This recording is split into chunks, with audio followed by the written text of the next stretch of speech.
So our boy Patrick, he makes a comeback on the show.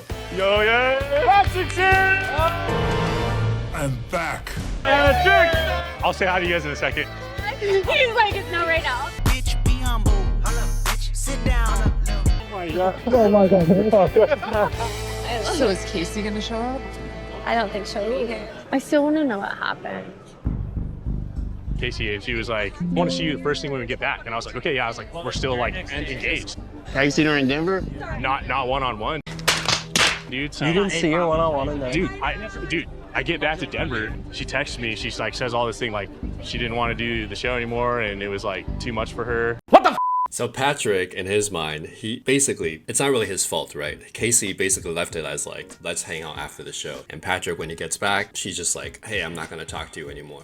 You can't make this shit up. And Patrick is rightfully pissed off. I was like, oh, well, what are you doing tomorrow? You know? And Yeah. she just basically just kept telling me that she wasn't ready to see me. What the heck? And I was like, can I just call you? Because I want to talk this out, you know? Yeah. That's suspicious. She wouldn't even call me or anything. She belongs to the streets. So Patrick's mistake is that he's trying. He's like, I have to make this work. I want to make this work. And Casey's problem is that she doesn't know how to confront real issues, so she just runs away. I'm glad that Patrick's feeling anger though, because anger is better than denial. It's first denial, anger, sadness, acceptance. And that we need to talk still. And I'm like, what? That This is one day. This is one day. Like literally one day we get back. I was like, You lying? Yeah. The gaslighting you on the whole. dude, I was just like, okay, well, I was like, Sensational. sure, I'll just tell you guys. I'll just tell the guys we're all broken up. Come on, man. Bro, I asked for the ring back and she basically stopped talking to me. What? What the f? She said, she was like, I asked her for the ring back and she was like, no. You act like you're the only one that's hurt in this situation. I'm gonna keep the ring. She belongs to the streets. Oh my gosh. And that was her last text and we never talked since. That is so messed up, dude. So she keeps the ring, which is probably worth like at least 20, 30 grand. After all the facade, all the charade, Patrick basically, because of his deep need for love, basically just lost 20, 30 grand on a girl who doesn't even deserve it. As a side note, you notice how these guys have a similar plaid shirt. So this white guy too has a plaid shirt. So I remember being in a bar in America and I went there and I saw a row of guys at a bar and they all had different sequence plaid shirts. And it was like different colors, but they all looked the same. They all had these jeans and this plaid shirt right here. And I just realized at that moment that you can't, as an Asian guy, you can't be like all the other guys. You can't just be a clone of them. You have to adapt to their culture, but you gotta bring your own too. So you have to be the perfect combination of East and West. And that's what makes you attractive. When you guys watch Black Panther, people think it's cool, right? Wakanda's cool. Why? Because they have vibranium. They've got the vibranium train going. They've got advanced technology. So this high end of the culture is what makes the culture cool. Now, if you went to Africa, to a third world country like Malawi, where I used to live, you're there within the huts with the poor, like really poor people. Of course, you're gonna think their culture sucks, right? So as an Asian guy, even though he grew up in the States, he has to look a little different with his style. He has to be a little bit more slicker with his hairstyle.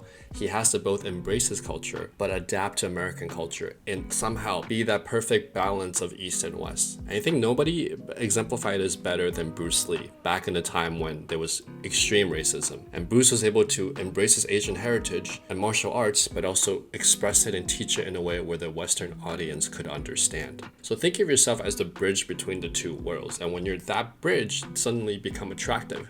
If you're just a banana, you're actually a white guy with an Asian shell, then you just become a shell of everybody else. As you can see here, they look the same. Who do you think the white girl is gonna pick? Of course, someone who looks like her. And that was her last text and we never talked since.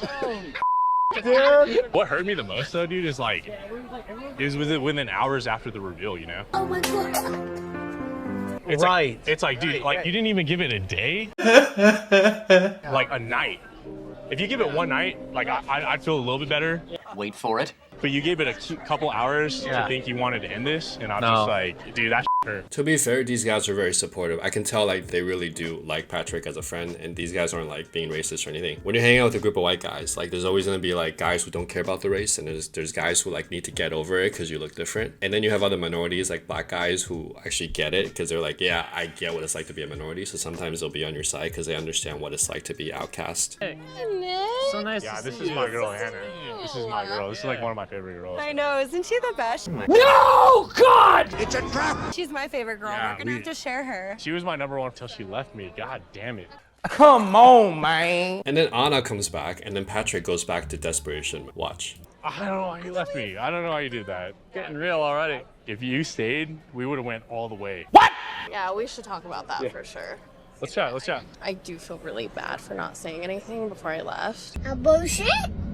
I thought We were like, gonna be friends. And exactly. First of all, I think it's messed up that Anna left without saying anything, and then now she's back at the reunion. Like, what kind of mixed message are you sending? You ghost the guys, you make them feel terrible, and then you come back and you hang out again with them. Like, why? Why? Why?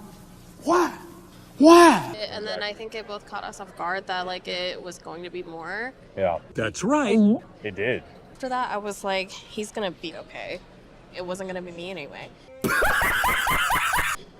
Well, it was gonna be you. That was the crazy thing about it. Bro, what are you talking about, man? Yeah, but like, how can you say that and then like still get engaged to someone else? Anna makes a good point here. Anna's saying, how can you say that I'm the one when you actually propose to somebody else? And what Anna's trying to reveal to Patrick, and women are just mirrors of our own reflections, is that Patrick, you probably wanted to fall in love so badly that you just decided I was number one. And when I wasn't there, you just latched on to the next option. And now that option has left you, and now you're back here saying I'm number one. Patrick's neediness to fall in love, his need to not be alone anymore is so strong that now he's just defaulting back to Anna again. And I can tell you for sure, Anna is not the right one for him, because if she was, she wouldn't have left in the first place. Because you left. You were my number one. But like, And then Casey was a number two, but she was like a distant number two, you know? Now he's saying Casey's a distant, so he's putting distance around it. Casey was a distant number two, but I proposed to her, but you're number one. It's just not true, and Anna's not buying it, and no one should buy this. you still proposed to her though. Yeah, I You know know. what I mean? If you were there at the end, I would have chosen you.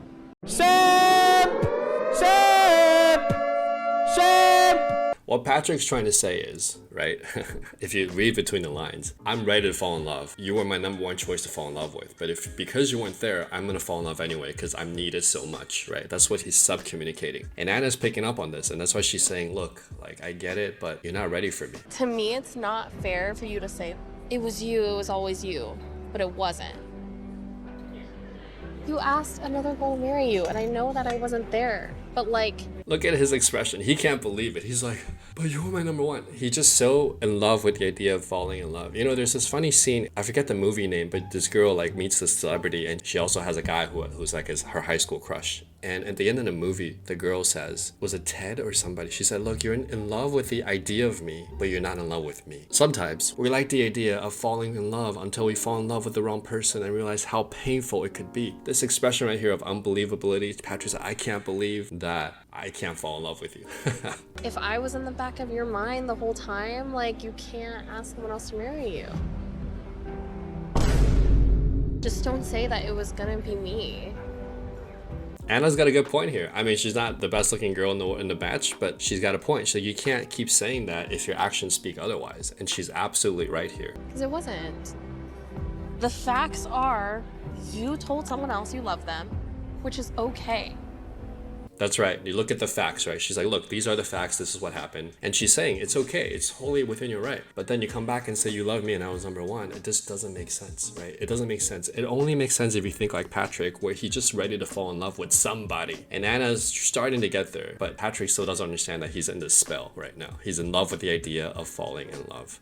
I cried when I left. You lying? Yeah. Yeah, over here though.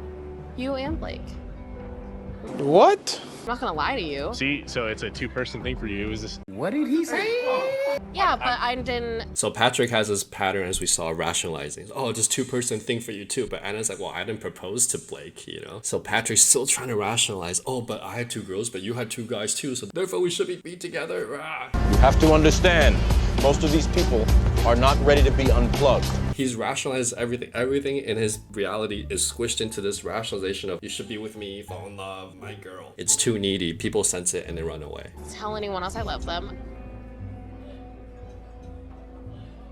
Anna's actually quite logical. Everything she says is on point, and Patrick doesn't have any comeback. He's just literally blanking out because he knows that deep down she's absolutely right. I was so dead set on you. It was so crazy. Like, Now you can see the spell starting to break a little bit. Anna broke his like spell, and he's just like can't accept reality. He's covering his eyes because he doesn't want to see what's in front of him. It's like, look, you're just in this spell that you created for yourself. You told me, and I'll always remember this, you told me like, when you know, you'll know.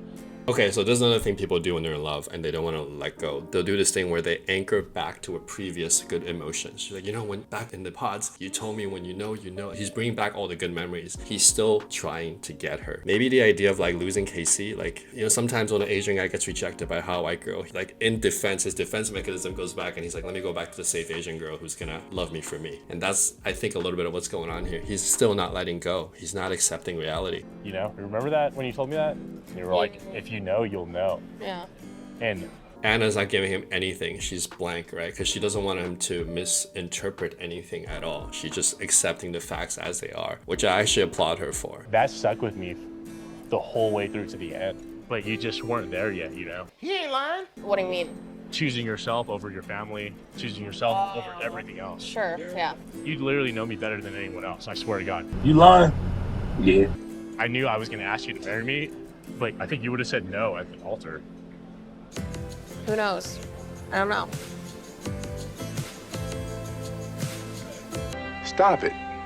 Get some help. Alright, boys and girls, what have we learned? Number 1, recognize when you're falling in love with the idea of falling in love. Number 2, when a certain type of girl rejects you, don't assume that all girls are like that and run back to whatever feels safe. You should go after what you want in life and try your best and see the patterns and adapt and adjust until you achieve the goal that you want, okay? By being in tune with reality, not delusional. 3, if you're an Asian guy in the States, you gotta learn how to compete and stand out amongst all the other different types of guys. You gotta know how to leverage your competitive advantage, leverage your ethnicity, combine the East with the West, come up with a perfect hybrid, and accentuate your good qualities, just like T'Challa did in when he was in the States and when he met the Avengers and when he took them back to Wakanda, okay? Accentuate the best qualities of your culture and adapt and assimilate to the existing culture. Be the perfect blend of both worlds and you'll be able to attract both types of girls, okay? If you want to learn how to do that, links are in the description. Enjoy. There is the punch, there is the back fist, and then low.